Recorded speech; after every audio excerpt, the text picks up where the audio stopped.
This episode is brought to you by Windrose Recovery, a family of premier addiction treatment programs in southeastern Wisconsin. Privately owned, Windrose Recovery offers a full continuum of personalized care for those struggling with addiction, including the Manor for residential treatment, Midwest Detox for inpatient detoxification, and Windrose Counseling for outpatient treatment. With highly personalized treatment focused on trauma, Dr. Chantel Thomas and her expert team offer an authentic experience, creating the kind of deep emotional change that's crucial for long-term recovery. If you or someone you love is struggling with addiction, call Windrose Recovery at 414-409-5300. You can learn more about Windrose Recovery by clicking the link in the show notes or by visiting windroserecovery.com.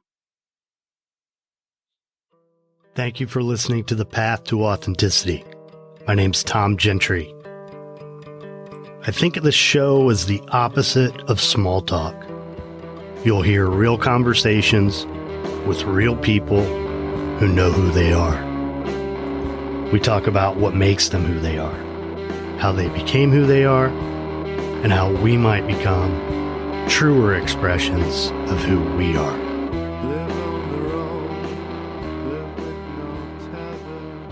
I'm Yulia Rose, and this is The Path to Authenticity.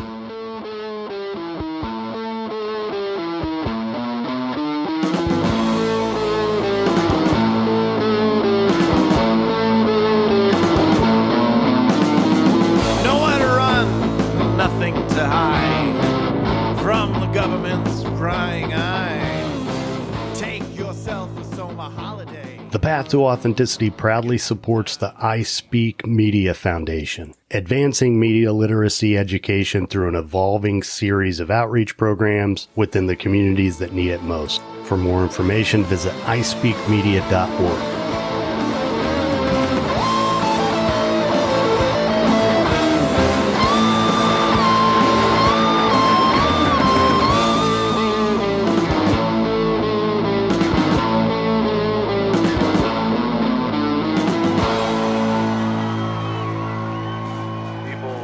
If this is your first time here, thanks for checking it out. If not, thanks for coming back. I'm Tom Gentry, and this is The Path to Authenticity. Episode 149 for November 9th, 2021, featuring a conversation with Yulia Rose. So, I did two different versions of this episode. There's a slightly less edited interview that is available on Patreon.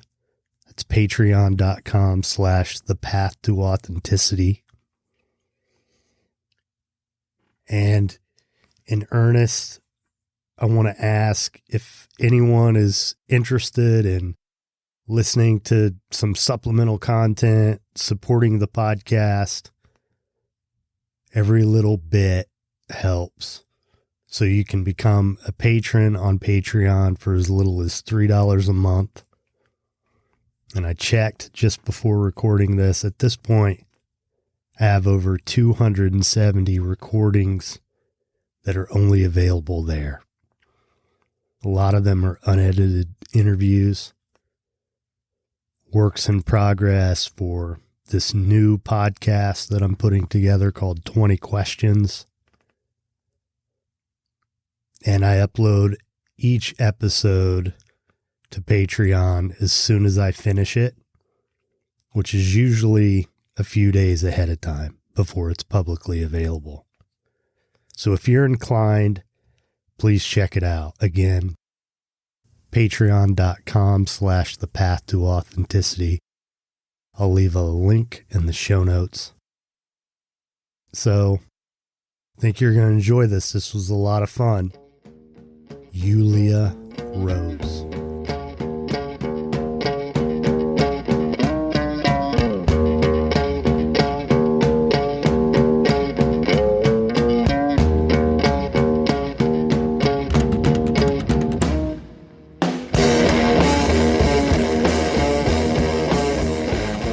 I've met you in our man Mark Sefton's rooms and have listened to you a little bit and have just been pretty inspired by your story and got an opportunity to talk to you a little bit last week, and have been excited about having you on the podcast because, I don't know, I'm someone who has really worked on my wounds and has been able to, because of that, help other people heal theirs.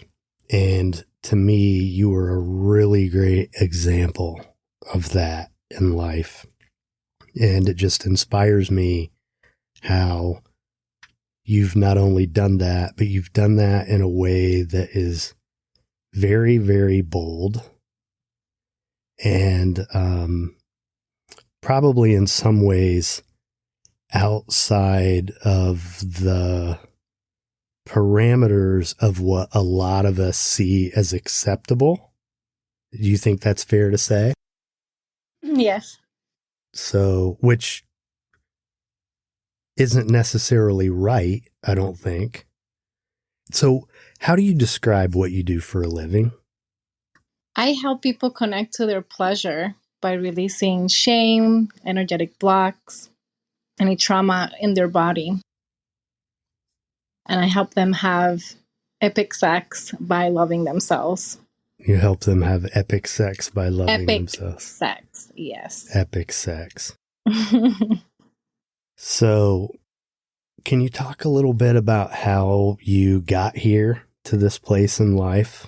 Yes. Where you decided that this was going to be your life mission? Yes. So after, asking the universe to send me someone that I can heal with and be able to access my own pleasure, because I was noticing that I wasn't feeling the way my friends were feeling, and I did not feel any of it. So I started thinking that I was cursed because I was having sex before marriage. So I was calling in a teacher that could help me access my pleasure. But I didn't know that I was sexually abused, because when that happened, I was 4 years old and my body and my mind blocked it so I can survive. But I knew deep down that there was something wrong with me. And in that search of like, what is it? What is it? I went looking for answers. I started traveling the world, trying to heal myself. I discovered this tantric man at a festival, and I started working with him daily for 4 months. I trusted that this was the man that the universe sent me to heal with, and I went with a complete stranger to his house for 4 months. And in that process, he kept telling me that he saw me doing this work for other people. But at that moment, I'm like in my rebellious stage. I'm not even listening to him. I don't believe what he's saying. I just want to heal myself so I can be feeling juicy and have orgasms. And he just kept saying that, you're not just healing yourself, we're training you to do this for other people.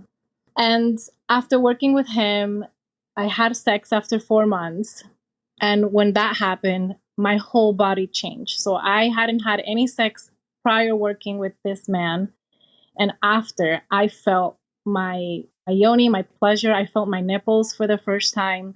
My whole body changed. It was so drastic that I couldn't believe it, that I was feeling so much. And that moment there, that's when I realized that I had found my calling. I had to experience the transformation and what an orgasm actually was. So I was like, wow, if I'm able to do this, I need to be helping people as well to be able to access this pleasure that's a blueprint. It's our divine right to feel like this. And it was taken from us, from me. Mm. And then I realized in my travels that a lot of women felt the way I felt. And then I started saying like, holy shit, like I want to help this person. So I started doing Reiki and doing more energy healing. And through various times of participating in ayahuasca and other Amazonian medicines, I started discovering more of who I am and releasing all of that was keeping me in a victim mentality. So when I decided that this was my mission in life, like everything cleared for me. Like I had studied hair and business, and I always knew that there was something more that I could do for people. I just didn't know what it was. It wasn't in my college. I didn't know. And then when I found this path, when I had my own transformation, I found that there was people like me that actually do this for a living. And then that's when I started sharing my medicine. So sharing your medicine, talk about what that looks like and the different shapes that it takes.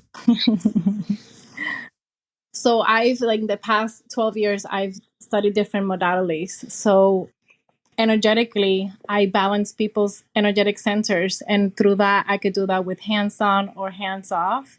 And I really enjoy energetic clearing. There's so much openness that you can do through energy work.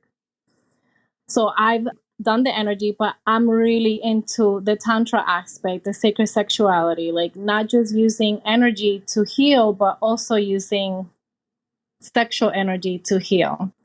So I help women through yoni eggs coaching and yoni massages and my coaching programs, where we go step by step in taking off the layers of trauma, of shame, of pain and disconnection, and helping them get back to that pleasure. So for women, it's about reclaiming their power. It's about reclaiming that voice that was lost, that was silenced. So a lot of my sessions are 3 to 4 hours with women, and we work on releasing the blockages, releasing it from the voice, releasing it from the body through body de-armoring, through yoni de-armoring, and also giving a voice to her vulva. So there's a point in the session that I am talking to the vulva as the voice is coming from her. So she's speaking her boundaries, what happened, what can the sex express, what are their desires and boundaries, so the heart can listen. So we work on connecting the heart and sex together. And for men is how to master the sexual energy. A lot of men come for me because they want to become multi-orgasmic. So I teach them how to sublimate that energy, how to master their sexual energy, so they don't feel like they always have to either be self-pleasuring or having to go with their partner to have pleasure. And also how to gain confidence. I feel like a lot of men need that confidence in bed. They want to know how to pleasure a woman or their partner. They want to know how to harness that energy and make abundance money with it.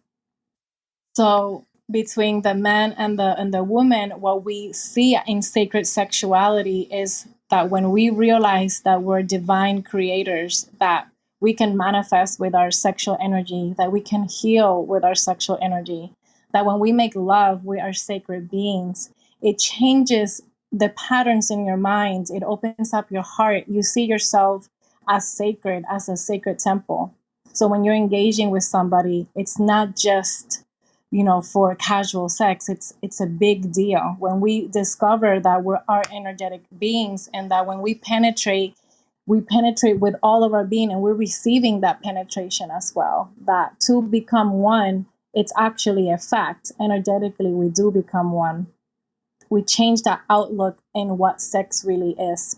So I love working with sacred sexuality energy, and that's what's really fueled me and changed my whole life, not just physically, but emotionally and energetically, to know that the fact that I've been so suppressed and been raped of my pleasure is because sexuality, it is so repressed.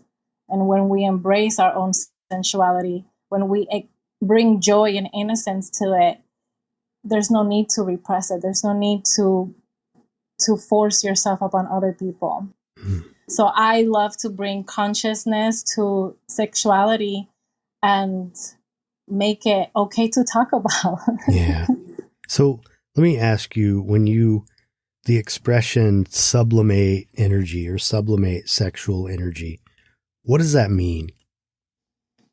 So you're feeling really activated and you're feeling it in your sex. You're like feeling the animalistic, your breath, it's like, when you sublimate, you breathe that sexual energy that goes through your chakras, so it gets lighter. So every time you breathe it up a chakra, the energy gets lighter. And you can actually orgasm in each of your energetic centers. That's actually possible. So when you take the heaviest energy of sexual energy and you breathe it up, you're opening up your energetic centers. You're opening up your heart. So now your heart's included. So it makes it even more expansive. You go up to your throat, then your throat opens, you start moaning, you start expressing sound, then it goes up to your third eye. So imagine like two serpents that are coiled up around your testicles, your perineum, your vulva, and every breath is bringing these two serpents moving up your energetic centers, and they both look at each other in your third eye. And that's when you sublimate and you bring that sexual energy and you bring it to your third eye and you open. It's like like a light comes up. And when you involve breath, then you're amplifying that. So it's like you're offering your sexual energy up through your body, and then you're offering it to the divine. Mm. So there's a moment, for example, like when you have sex in each chakra, which I recommend, there's a moment that when you hit the heart, you're just high pitch opening your heart. You're not even actually making love anymore because you're such in a heightened state that when you go to the crown, you're just in stillness. And that's when it's like the multi-orgasm, because you just expanded to the universe.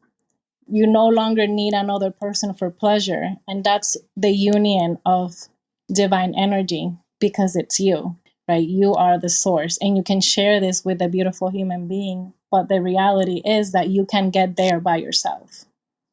Mm. And that's when you sublimate, you're able to move from the root chakra, but also exploring that as humans, we have the potential to sublimate and elevate that energy and bring it all the way up to our energetic centers, and then connect to the divine as well and crack open. Crack open. Crack open. So let's talk about repression. What's your view on, in Western culture, how would you describe in general our relationship with sex? So it's like in your face, but then also don't do it. Right? It's okay to see cleavage and to advertise and sell with incredible sexy goddesses, but it's not okay to breastfeed in public. So it's like, what can make me money? And then but your empowerment with your sexuality does not make me money.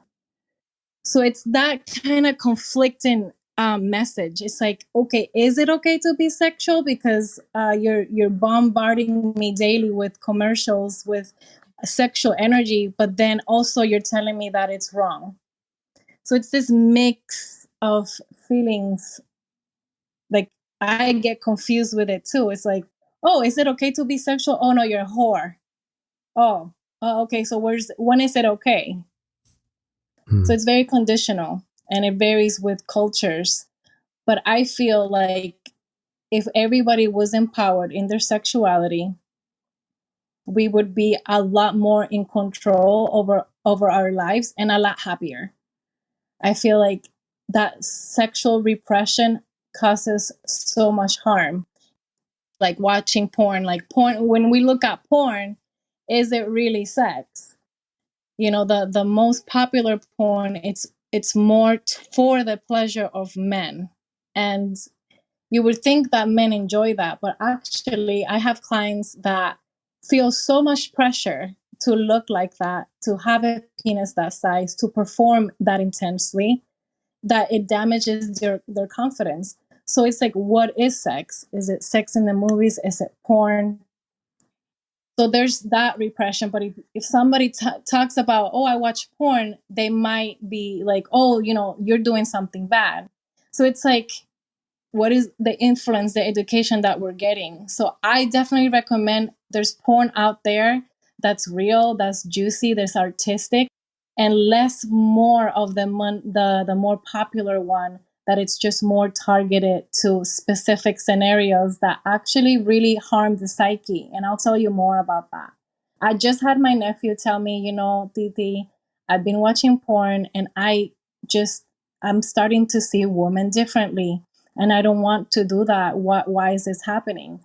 And, it really like took my breath away, because it is changing the psyche. So when we learn that this is what sex is, then it comes the repression. Like you can't be in porn, but I'm the one watching porn. So there's just like a mixture of messages when it comes to sex in the West, for sure. Which makes it really difficult to have a clear and understandable relationship with it, right? Right. And hard to feel good about it. It's hard because we all like sex. I get turned on when I watch a movie that has sex, right? So it's like, why is this something that it's harming me? And what we're noticing is actually, it's just the quality of porn that we're watching. Because if we're watching juicy pornography between two people that love each other, you can feel the love, you can feel the realness of that. Instead of a performance, it's a job, right? Like these people are acting. So we forget that it's entertainment and we translate that into the bed, And then the women get different messages. I had the message that I had to be screaming at a very high pitch, please my partner, to always be available when they want sex, right? Like, so it's just very targeted to the man's pleasure. I would love to see more of connection. Like, there's a dream of mine that I would love to provide some tantric porn. I'm not there yet, but that's like in the future, I would love to find a partner that will be willing to do that with me, and for me to provide that type of art, because it is necessary to see other people and be in love. I love watching people make love, but what I see in porn, there's no love there. It's acting. It's an act. And being like, my sister was a porn star, I've had the education from what really goes on there, right? So the energy that's around that, it's an entertainment. It's a movie. Well, I had a guest a while back who is a sexual addiction therapist. And one of the things she talked about is how overstimulated we are with pornography, and that our brains aren't really designed to have that much stimulation, not only stimulation, but exactly all the flavors that everything's immediately on demand, right? Not only porn, but whatever type of porn you could possibly want at a moment's notice. What's your take on that? Do you agree with that? Do I agree with what exactly? Well, the fact that our brains aren't really designed to be stimulated in the way that they are with pornography for the most part. Sure. And we can take it to, just social media in general. Like, we're constantly being stimulated with Instagram, with TikTok, with like going from this page to the next. We've been accustomed to give it to me now, easy, forget about the journey. And that's what I love about Tantra, right? Like, you can bring tantric principles to anything. It's all about seeing the sacredness in the act. It's seeing the sacredness in your partner. And unfortunately, that's not being represented in porn. And it's fast, like, let me get to orgasm as soon as I can. And that is actually praised. Right. Well, here's another thing, just as a man who works with other men in relationships. One of my thoughts on pornography, and I've read commentary on this as well, that as a guy who's using pornography, it's like you're obtaining something that otherwise you would have to earn I guess, or at least go through the motions of obtaining it in a way with another human being in order to be stimulated the way you can be just on your phone with pornography. And that just that does damage to a man, you know? Yes. And I haven't seen this as much recently, but 10 years ago, driving up and down I-95 between West Palm Beach and Miami, it's like every couple miles, you would see a billboard for testosterone treatment. And I've just always wondered, I just always assumed it related to pornography and pornography addiction, and how, the overuse of pornography with men leads to erectile problems. Have you encountered that? I've encountered in clients, male clients, that are addicted to porn and their penis. I had a client that masturbated over 10 times a day and that he hated his penis and he wanted to take the power back. And he felt like he was forced to watch porn and self-pleasure. And it was this hate relationship. So I've definitely seen the circumstances, the consequences, the low self-esteem that it comes with it. And that's why I'm passionately talk about it, because it's not that all porn it's bad. It's the quality. It's who you're watching. It's mental. So when you just involve sex in the mind and you don't connect to your body, then it's just a mental addiction, right? You're rubbing your penis so fast that you're losing sensation. So when you're making love, you have to go at that same speed in order to feel. And let me tell you, being on that back end, it does not feel good. It does not feel good. Like, it's my pleasure here, or am I just, waiting for it to be over? So bringing consciousness and breath, even when you're self-pleasuring, even if you're watching porn, slow down, right? Because by grasping the penis so tight, you're losing sensation. And the same goes for the vulva. When you're being penetrated very fast, constantly, daily, it creates numbness around the walls. And you're cutting yourself short from feeling more pleasure. And having a partner that can work with me, that understand, that also enjoys it slow and can be in the moment. It's the journey, right? It's like we're not really going for the orgasm. The orgasm is happening. And if it doesn't happen, we keep connecting. And unfortunately, there's no intimacy in porn. That's the key here, intimacy. How are you connecting with another human being without penetration? Intimacy is a word that a lot of people mistake for sex, right? It's really not what it is. Yeah, intimacy, into me you see. So are you ready to be seen? What about actually being seen in your pleasure as the human there? That takes courage, and that is intimacy. And when you involve that connection with pleasure, it feels incredible. It's a fulfillment. It's being seen.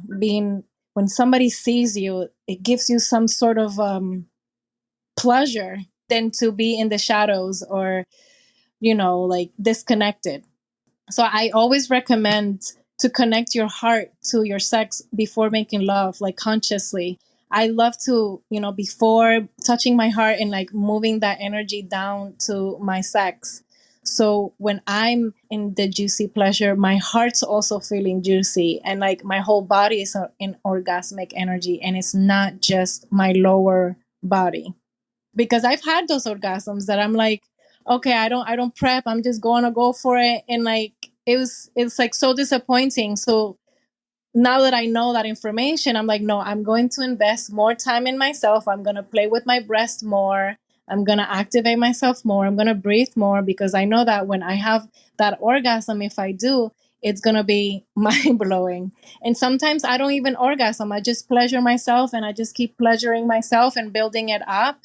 And whenever I orgasm, I do. So it's like taking back your power. So just releasing the orgasm part and just focusing on pleasure. I just came from one of my rooms that they were saying like, oh, what about just like smelling the partner and being aroused, exploring the erogenous zones just through like either smell or touch without having to have that goal, we're going to have penetration. So what about exploring with your partner, like what feels good, what feels erogenous, how does this feel, like how does this taste, how, discovering your body as a playground. That sounded so good to me. And if orgasm happened, incredible, or if not, then we're still connecting and having deep intimacy. So can we talk about, you've made a commitment to make this contribution to the world, right? To give this to the world. What are the sacrifices that you've made in order to do that? Yeah. So the first thing that came up that when you asked me that was like a love life. I feel like doing this work, it can be maybe difficult finding a partner that can understand the work that I do and not feel threatened. I wouldn't say it's been a sacrifice, but I have put relationship as a second, not a priority. So I feel like that it's what comes up to my mind really. And also my reputation, I've definitely have had to like just sacrifice it and forget about it because it is what it is. And especially with my family, which is religion, I feel like that was for me the most difficult. It was not just losing a reputation, but actually losing family members because of what I do. And them being so religious that they don't understand. And me being okay with that and still loving them in their incapacity to love me. Reputation. When I hear you say that, it's hard for me to hear that you think of it that way. I mean, from my perspective, your reputation is of someone who is offering something to the world, who has taken, like I mentioned early on, a wound that you have and turned it into something sacred, right? Yes. So it just makes me sad to think that I guess what comes to mind for me is, what is the reality that you're going to choose to live in, or that we choose to live in? Do I want to live in the reality where people have a very limited idea of what healing should be or what sex should be, which comes with all this baggage, right? Of guilt and shame. Or am I going to live in a reality of love? That's what you're doing, right? What you're doing is out of a place of love, giving this to the world, right? Yes. And I suppose that's why you're able to live with yourself despite what others might perceive about you and your reputation, right? Right, correct. So that's why I feel like it's to start by loving yourself. I had to truly love myself to stand in my power. And that not only includes my sexual energy, but also the parts of me that I have repressed. So for me to be so clear in my message and in my work, I have to love what I do. And every time I help a client or I give a workshop or a retreat, the fulfillment of seeing those smiles and the liberation and the freedom that I see that in the people and the participants, it's enough for me. And also knowing that everybody has their own journeys, right? Like I know that I was born in a family that is super religious, and I know that me and my sister were the catalyst for them to start awakening.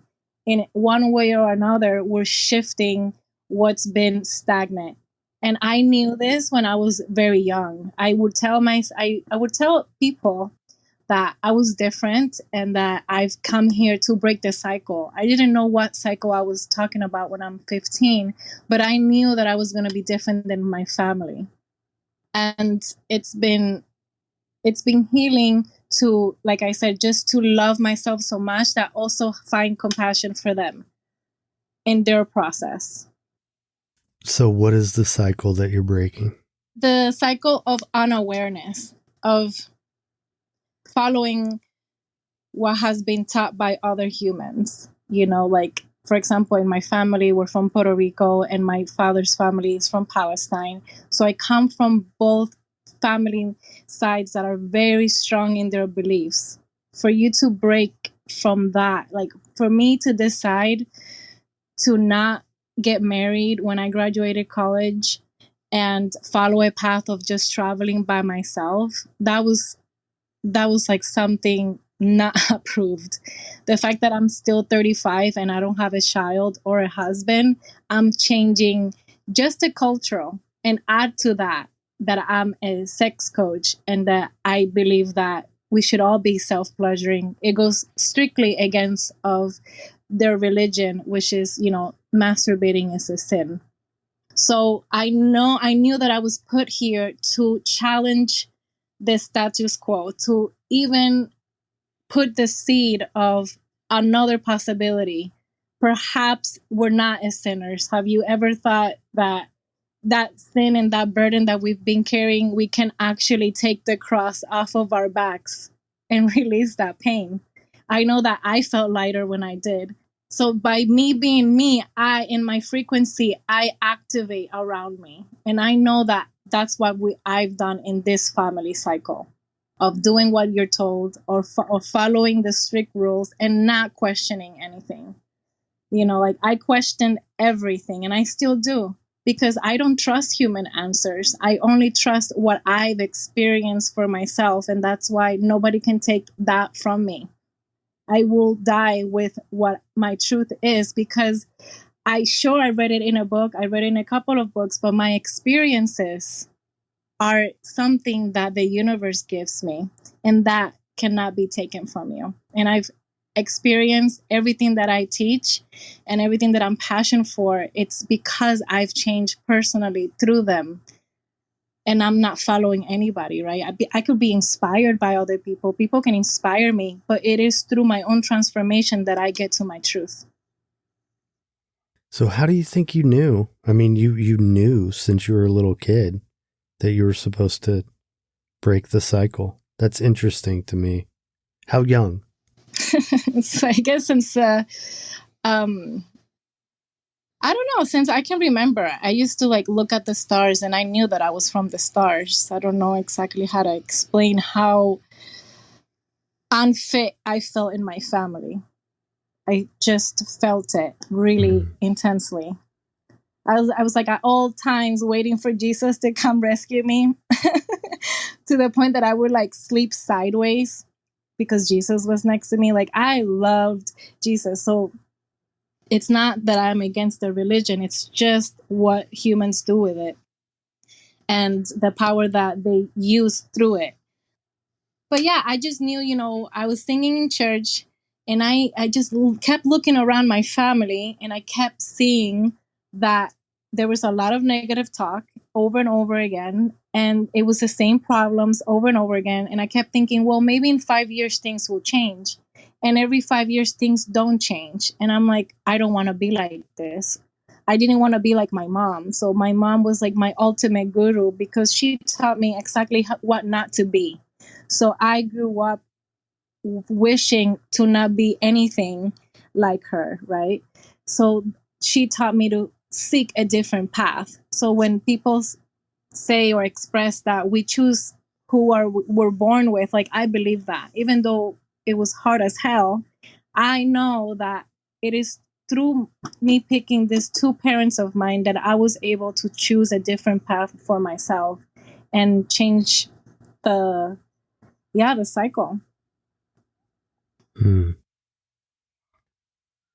So one of the things that comes to mind for me with this, and I'm wondering because, I also am the person in my family to break a different kind of cycle, with my family's relationship with alcohol. And for me, that involved leaving, this huge family and kind of venturing off on my own and creating a life for myself that is like a parallel world to the rest of my family and most of the rest of my family. There's some who have crossed over onto this side with me, and that the group is getting larger as the years go by, but it's happening slowly. But for me, I have at times gotten weary of that, of carrying that burden. And I just wonder I can always make sense of it, right? And I can always still be grateful. I can always go back to, this is a gift and it's a privilege to be in this position and something to be proud of. But on the other hand, it's like having the burden of all this pain and trauma that's been passed down for generations, and to be the one fighting that and living the life that it requires to do that. It feels overwhelming sometimes. And I just wonder if you experience that yourself at times. Feeling overwhelmed? Yeah, with like the responsibility of it all, the burden of it all, and all that comes with being that person in your family who is changing.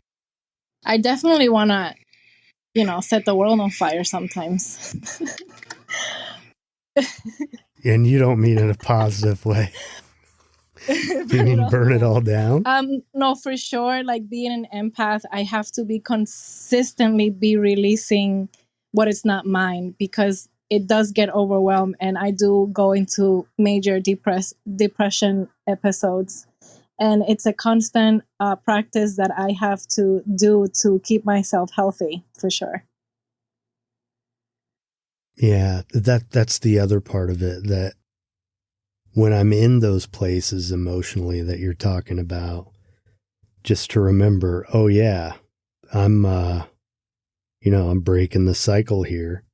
And this is stuff that has been passed down for generations, and that's a lot. So give yourself a break. Like, it's okay to be sad, and, that'll come and go.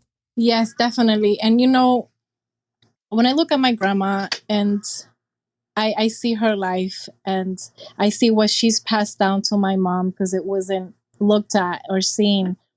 And also my mom being like raped and also not dealing with it, then it's me, right? So it's like the pain keeps passing from generation to generation, and then somebody decides, I will take it and I will transmute that. And in this instance, Mm-hmm. it was me. And I'm home now, Mm-hmm. and it's been a while that I haven't been. And things have changed, but things a lot remain the same, but I have changed. So I can now offer compassion and love to, for example, my mom and my grandma. And when they bring their stuff, their religion stuff, or their lack of compassion towards me, I can overlook that and have compassion, because I have experienced so much, and I can see that they're doing the best that they can, and that they still have trauma that they haven't seen, right? So me asking my grandma, about her sexual abuse is a big deal, because she's actually never talked about it ever.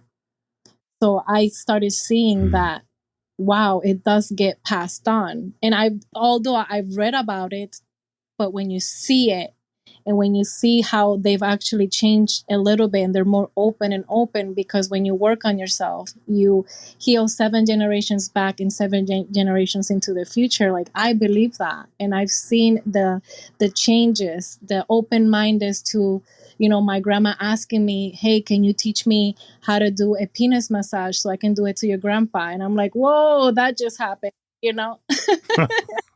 It took 10 Oh, years, man. but, she's there now. So those are the little things that are like, yes, by you loving yourself, by you being in your truth, you impact. And that's the reward that I see now, that I can hug them, that I can show my grandpa a hug and he's hugging me back. Those little things of actually just being able to talk about sex in general. Just that's a plus, being able to talk to my mom about, her sex life, and them, changing their mind, or, oh, maybe what she's studying it's not so taboo and maybe it's necessary. Like, them also questioning their rigid mindset. Yeah, that rigid mindset. You and I talked about that a little bit. Being a single guy who's been married and divorced, and I kind of feel like I've been there, done that. One of the things that amazes me is that someone can have gone through all that and still have hang-ups about having an enjoyable sex life, and still carrying around guilt about, it's supposed to look like this or it's supposed to look like that. And for me, it just doesn't make sense. It just doesn't make sense anymore. Like, why would I subject myself to societal standards of how I should live, right? Of how I should enjoy myself. But still, I meet so many people who are women who are like at the same place where I am in my life. They've gone through similar experiences, but they're still stuck in the narrative of what sex is supposed to look like and when we're supposed to have it and what the circumstances are supposed to be like and all that. And to me, like, it just doesn't serve us, right? Like, life could be so much more enjoyable.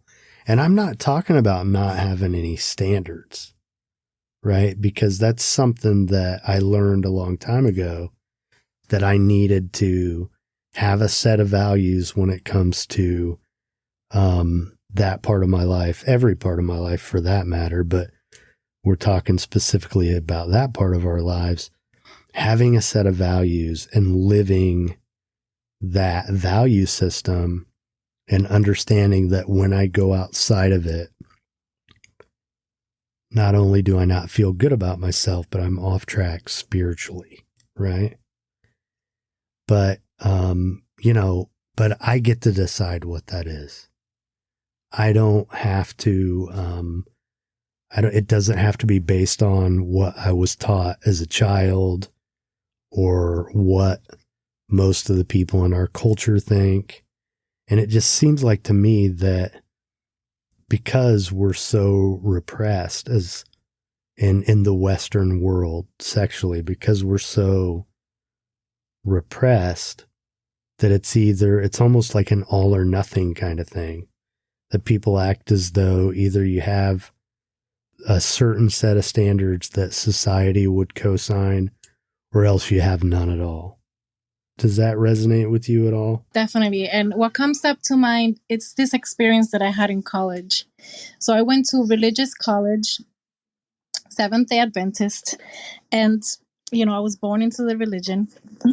And all of a sudden, on my 22nd birthday, I see this girl in my religion classroom, and I start feeling sexual energy for her. And this has never happened to me before.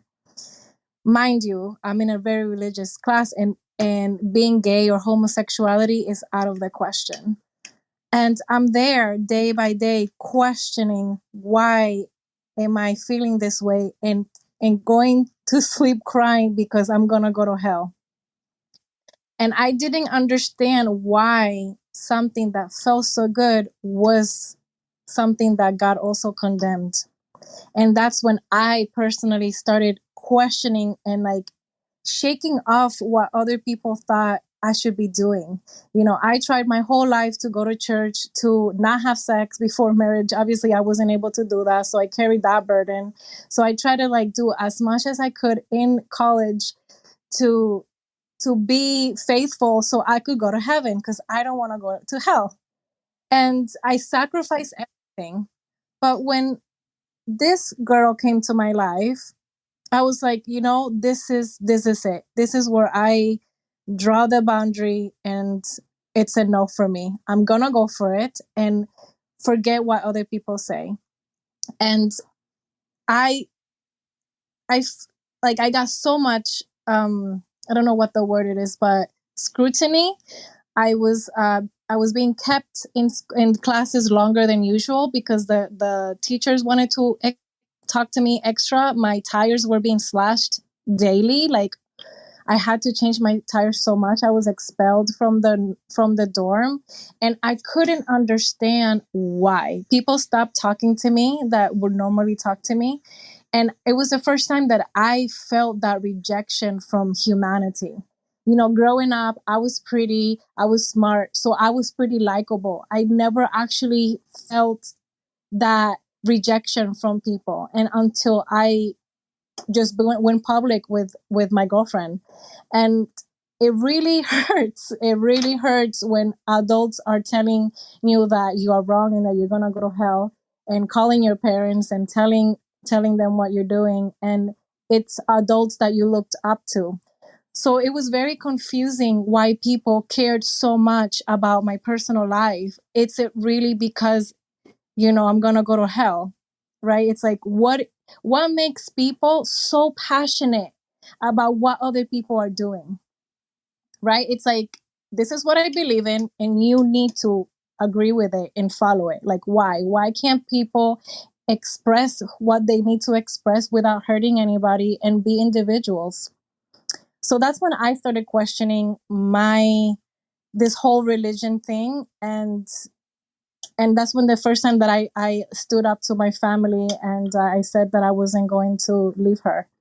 But it was not easy. Like, I could not visit my family. So why do you think it is? Why do you think it is that people can't handle that?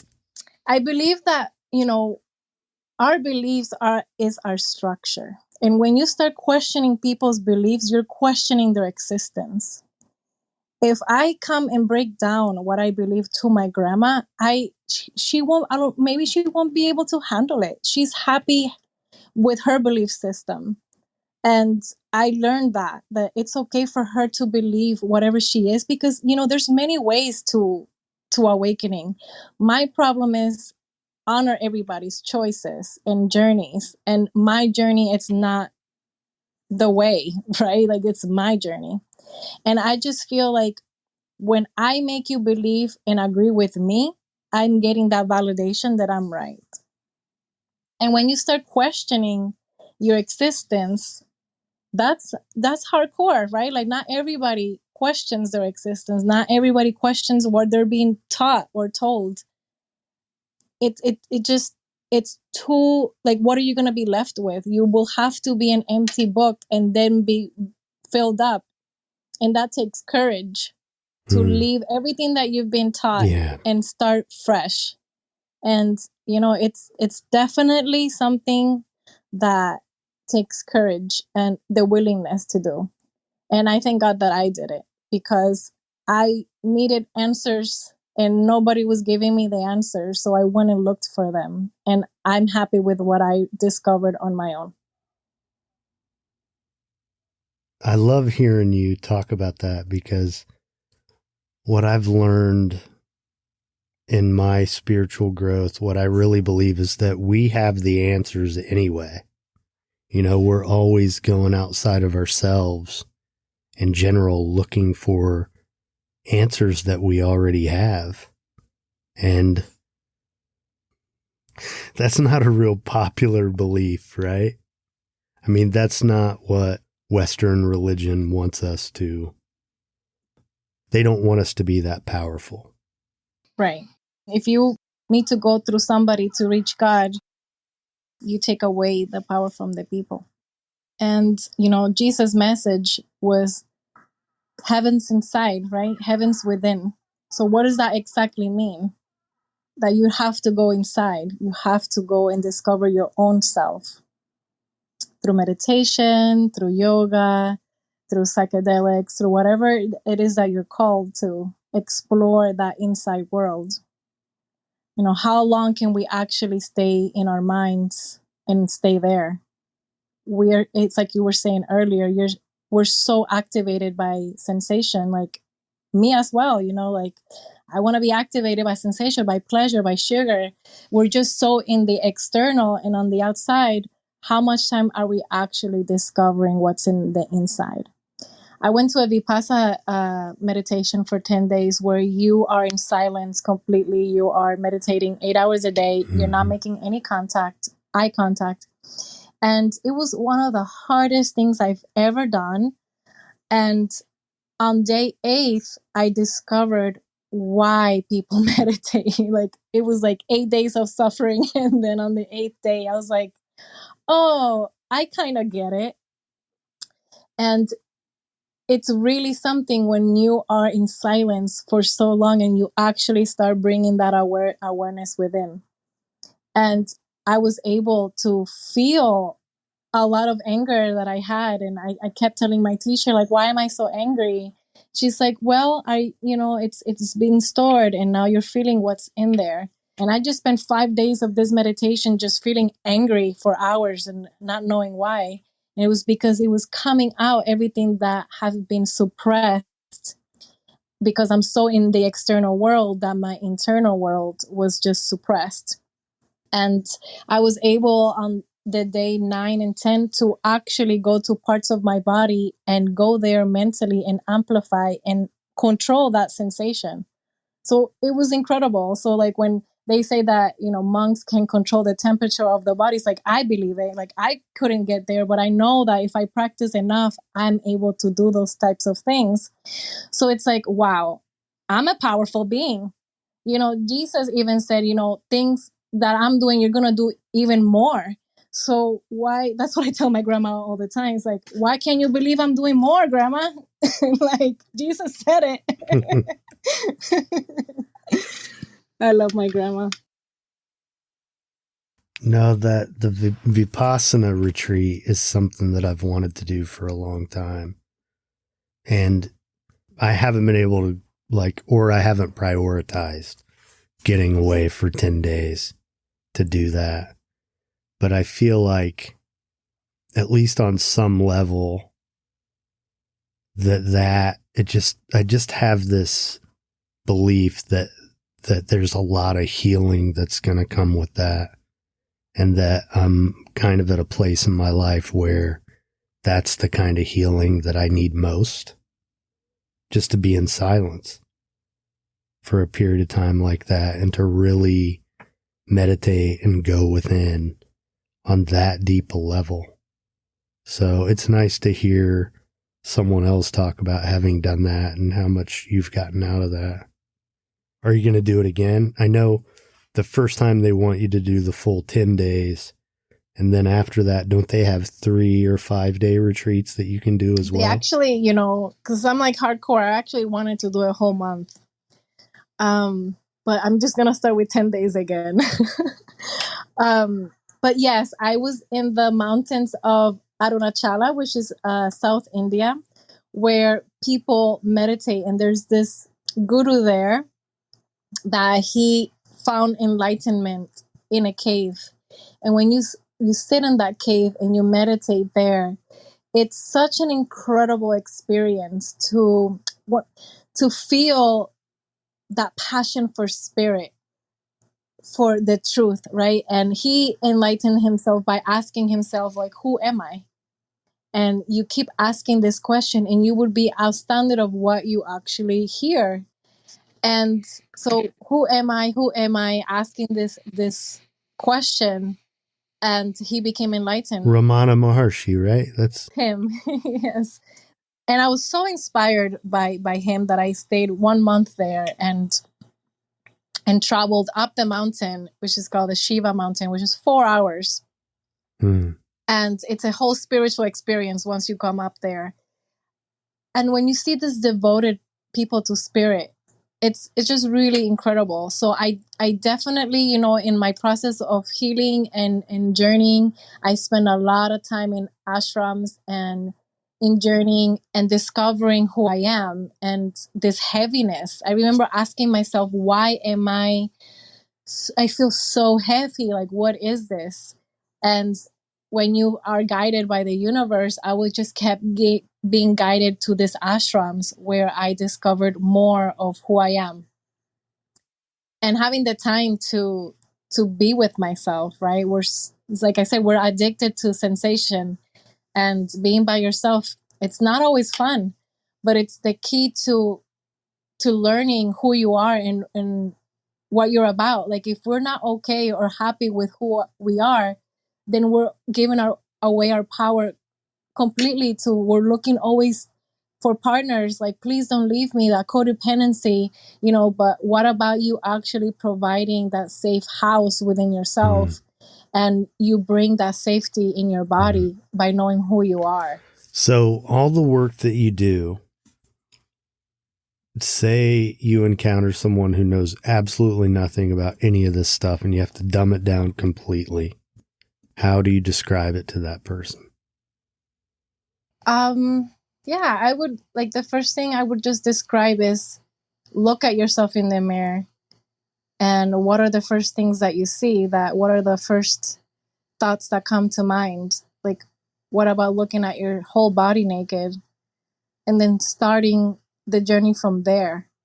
It's like, where are you standing in your own self-love, and working with loving those parts, like loving the parts that you suppress or you shame, or perhaps people that told you that, you know, that they're not, that those characteristics are not welcome. For example, for me, it was that I was too much, too loud, too bossy, too this, too that. And I believed it, right? Because even though you rebel, that unconscious, you kind of have that program, like, oh, maybe, you know, I'm too much, I'm not lovable.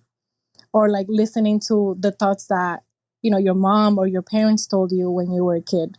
Those still are in your program. So when you look at yourself in the mirror and you look at your body, you look at your eyes, just notice what comes up. And just this practice can let you know where you're standing in your self-love. And when you start loving yourself, you start loving the creator being that you are. And you start gaining that confidence, like, oh, wow, I am a good person. And like, think about the things that you do love about yourself, and have compassion for the things that you don't like about yourself. For example, I don't like that fact that I'm, you know, super controlling, to be honest. I would like to be able to trust and relax more. So it's like, what are those parts of me that feel that they need to be in control? I'm like, okay, it's trauma. All right, let's work on the trauma. Let's hug my inner child and let her know that it's okay to not be in control, because the adult me is in control. So reparenting yourself. And when you focus on loving yourself and integrating those parts, integrating your sexuality, you'll just be a happier person. And I feel like that's the goal of all humans. It's not really acquiring or having material things. It's actually being happy. It's happiness, joy, like pleasure, like how good to be joyful every day. Like I try to be happy every day. I'm not. You know, those days that I'm not, then it's like time to heal, time to self-care. But happiness, it's something that we can all achieve and will motivate us to live this life that we have here as humans and to achieve our purpose. You know, we're all here with a purpose, and it's like finding out, what is your purpose? What makes your fire lit up? Like, what makes your heart open up? Like, what is that? And releasing what other people tell you that should be. You know, like, if I listened to my mom, like, I would have been a doctor.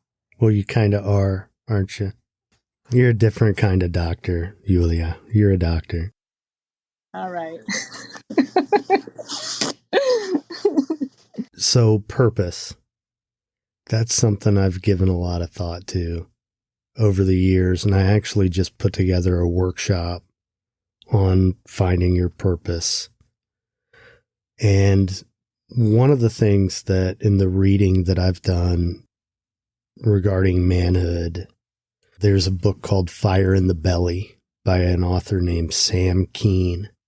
And I've talked about this a lot on the podcast and in rooms on Clubhouse about manhood, but the basic concept of that book, one of the key concepts, is that as a man, we need to have our purpose before we try to find a partner.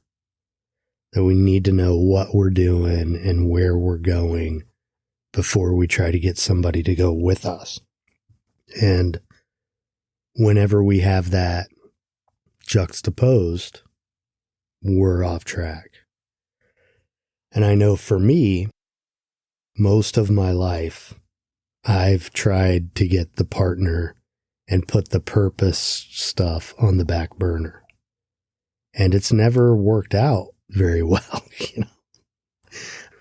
And now I'm finally at a place in my life over the last 8 years, I guess, where because I know more specifically now, at least right now, what my purpose is, I'm just so much more grounded in who I am and more secure as a human being. And it just completely changes how I show up in relationships, right? So what's your experience with that, with men, in your interactions with men, your close relationships? Men love to be loved and pampered and to be served. And when you're able to see that and they're able to relax in that energy, then magic happens. I feel like, you know, men grow up to be tough, to not access emotions, to put up like this strong, like, portrayal that they can take everything, and they don't access much of their emotions. So what I always recommend to my male clients is to start noticing how you feel. I have clients that haven't cried in 10 years, and not because, you know, that you're supposed to be crying often, but like, you know, when you're not able to access those feelings, then there's some sort of numbness. So what I recommend is to relax into your own feminine energy, into your own yin energy by receiving. You know, a lot of men give. They feel powerful when they give, when they're in control. And that's beautiful. But also let's explore, you know, the submissive side, the yin side. How does it feel to actually be pleasured, to be worshipped when the man doesn't have to do anything but receive? He doesn't have to do anything back. He can just receive. And that expands the man. It gives them emotions that probably they've never felt before. Like with my clients that I give tantra massages, is their first experience ever receiving from somebody that they don't have to do anything back. Mm-hmm. So when I have my clients in the bed, it's like, okay, let's just focus on emotions and sensation. What are you feeling? Let's breathe. So a lot of, not just men, but women too, like we're feeling pleasure and we stop breathing. Right. It's like, okay, let's breathe. And when I'm making love with a lover and they stop breathing, I like look at them and let's breathe together, right? There's this, it's almost like, oh my God, it's too much. Let me close down. And the same thing with the orgasm comes. When we have an orgasm, what do? We contract. Mm-hmm. We contract our abs and we're like our voice, it's like shut, you know, we're just stiff as hell. But what about when that orgasm comes? You breathe into your belly, you expand your body, you look up to the third eye or up to the heavens, wherever you want to look, like you imagine that energy penetrating you and you receive that orgasmic energy through an expansion, through opening up the body, through like, you know, instead of like, there's a difference there. Mm-hmm. So my thing with men is like, notice when you start squeezing your butt cheeks and you start lifting up the pelvis, because that's when you're getting close to ejaculating. And start noticing, okay, what did I just stop breathing? You know, bringing awareness to the breath can maximize not just your pleasure, but also your love making.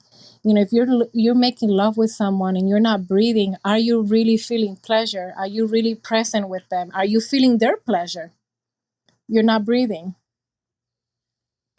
So let's talk about the life force stuff that we talked about the other day with men.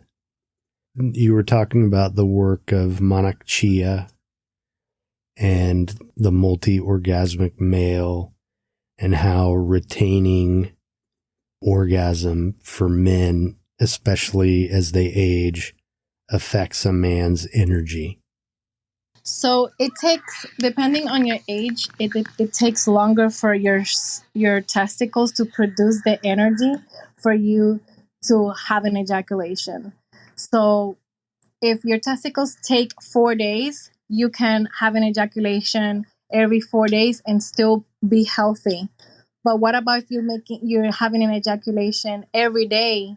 Then that energy is not coming from the testes. It's actually coming from the kidneys, because the kidneys are our sexual centers.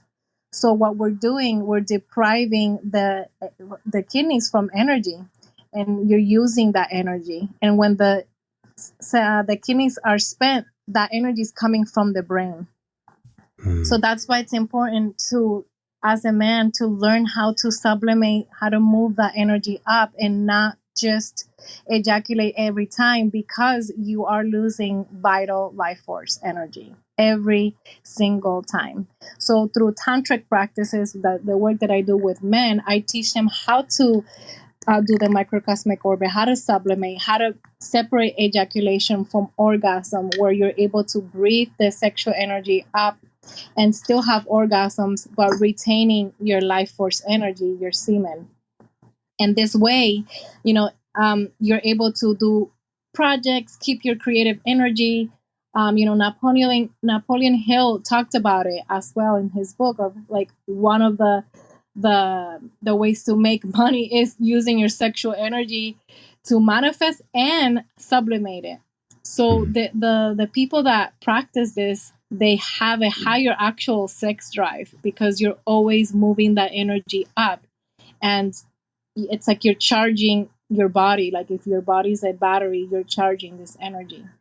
So with women, we actually don't lose any energy when we orgasm. We actually give energy. So it's important that if you are a man and you are in giving pleasure to a woman and she's about to have an orgasm, for you to breathe it in, breathe that orgasmic energy, because it's a life force that they're gifting to you. So the woman loses energy through their menstruation. So there's Taoist practices that help sublimate that energy. And I know that my teacher, she was able to stop her menstrual cycle for 9 months, all from Qigong sublimation. And that's how we as women keep our life force energy. So another way of men tapping into their sensuality, to their power, it's through an anal massage.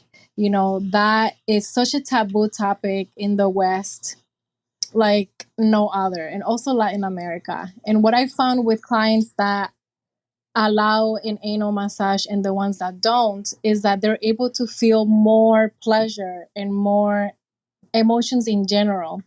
So I definitely see a difference when a client comes for a tantra massage and does feel get the anal massage, and then when it doesn't. So the anus for men is where all the emotions are, and that's why they protect it so much, right? It's like it's there's a lot of armor, by society, all these thoughts that that if you have any pleasure, it's like you're gay, and it's like prohibited. I cannot talk about anal massage to my uncle, for example, to any of my Puerto Rican males, because it's such a big block. It's like a big no. But when I traveled and worked in Europe, for example, that was welcome. And what I found was that these men were more comfortable within their bodies. They had more experience, more pleasure, and they were able to talk about their emotions more easily. So it's a big topic, because it's like I wish that everybody, and not, not just like males anus, just the anus in general would be talked about more, because it's still taboo for women as well. Just like the discover the gift and the pleasure that the anus has. And I feel like it's not talked about, and we only see this, in porn, for example. And we get scared, like, oh my God, it's gonna hurt, blah, blah, blah. But if you do it correctly, if you take the time, if you massage the body and you caress it, you don't push anything, it's just, the body slowly opens. It takes 1 hour for the body to actually open. So that's why my tantric sessions are from 90 minutes to 2 to 3 hours, even 4, because it takes a long time for the body to open up and to receive pleasure. I remember one time that I had a lover activate my whole body for 3 hours just by touching me very lightly. He never kissed me or even touched my breast or my vulva at all. It all focused on activating my skin for 3 hours. So by the time of those 3 hours, like, I'm ready to go. And we miss this because we're like, oh, in a rush, or like this and that. And like, it's great to have that type of fast connection. I enjoy it as well. But also, I know how good it feels when you do take your time and activate the body and let the body completely open. And for men, if they receive the tantric massage, if they had the right provider, and like, let's say, oh, okay, I've never had an anal massage, let me explore this, you might find pleasure that you might not even be ready for. I remember one time one client told me, like, what am I gonna do after this? Like, am I gonna have to ask for women to give me anal massages now? And I'm like, well, if that's what you want. He's like, oh my God, he just had so much pleasure. He did not know what to do with himself. And that's, the potential is there. If we can open up the mindset of an organ, like, right, it's an organ, it's part of the human body. Release whatever's around it and actually explore it with curiosity, with innocence, you would find like so much pleasure. Like, it's a shame that people are so uptight. That's what saddens me about all this stuff, that people are so uptight about their sex lives, that, to me, like, if you're single and you meet someone and the chemistry's there and you want to have sex on the first date, both of you, like, why the hell wouldn't you just do that? Right? I mean, I don't get it. I don't get it. And I'm not saying that that's what we should be doing all the time or anything like that. But also, as a man in his 40s who's been married and divorced, and if I meet someone at the same place in life, why would you not? I just don't get it. I don't get it. Yeah, it's like, the shame that we carry society, right? Yeah. Like the reputation thing you talked about, like, what does that say about me if I do that? Right? Mm-hmm. What does that say about me if I do that? And we're trained to believe, well, that means you're a slut or whatever it is, right? And we carry that. Mm-hmm. So I recently had an experience with a lover that I planned out this whole tantric. We were going to see each other and we were not going to have sex until the 4th day after we did a whole tantric retreat. I had this whole structure. And when I got there and the juices were flowing, I was like, it's okay. And I'm going to do it right now. And you know what? It was incredible. So it's I don't have to do anything that I don't desire, right? I don't have to obey anything. I am my own boss.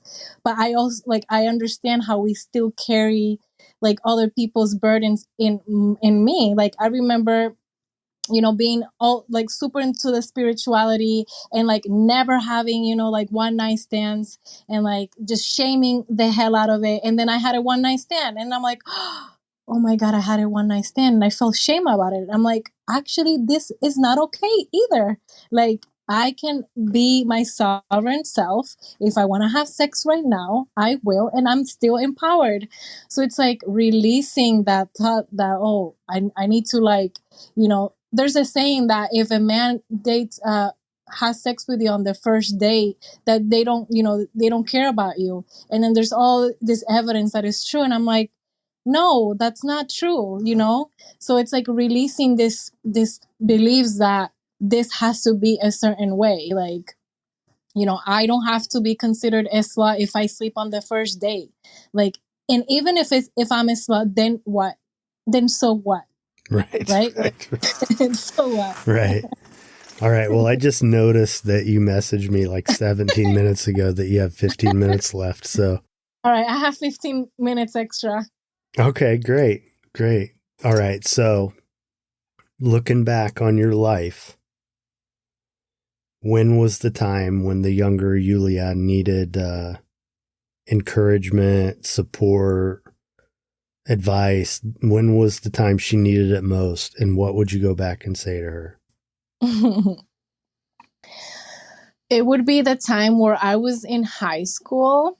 I remember in high school, I found a poster of this girl that looked homeless, and she looked like me. Like, that was the weirdest thing. Like, this girl looked like me.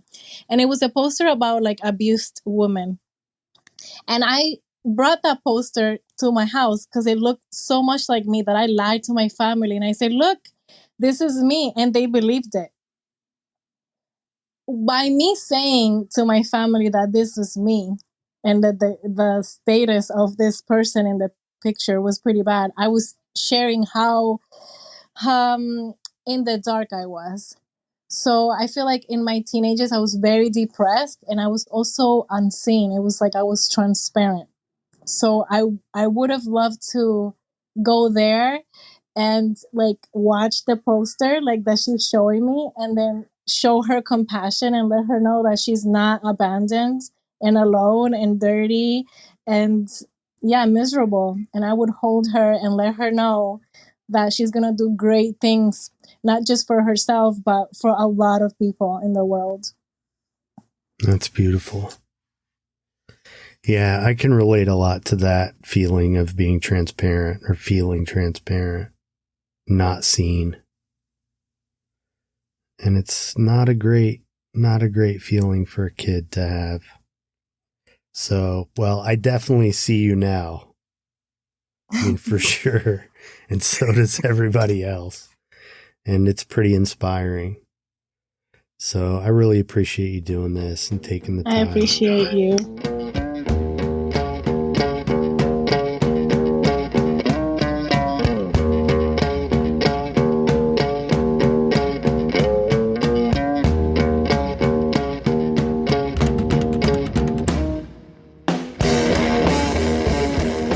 Authenticity proudly supports the I Speak Media Foundation, advancing media literacy education through an evolving series of outreach programs within the communities that need it most. For more information, visit ispeakmedia.org.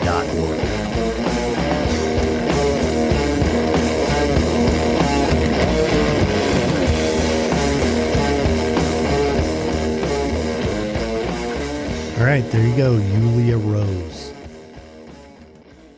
If you enjoyed this episode, please leave a rating or a review at Apple Podcasts, Podchaser, wherever you listen.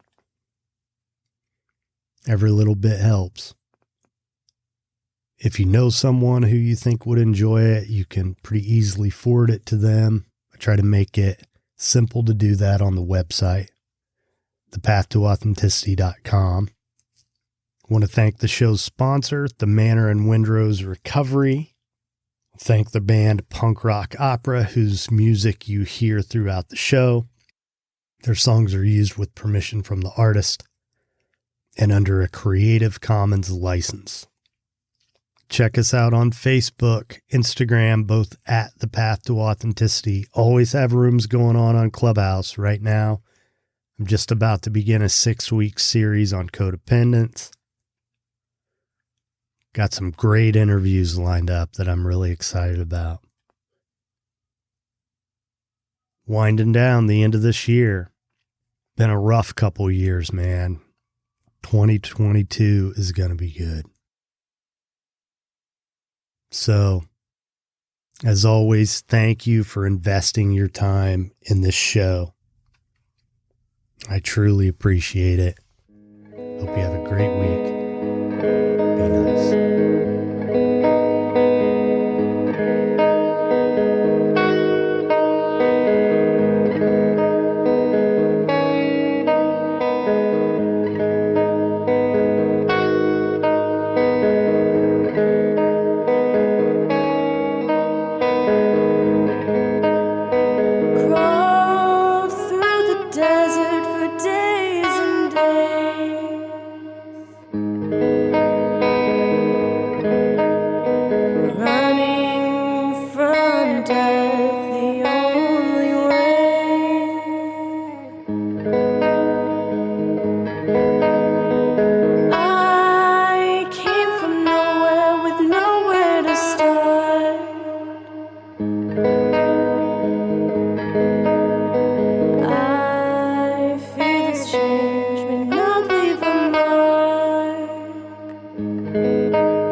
Hey, we need a guitar player.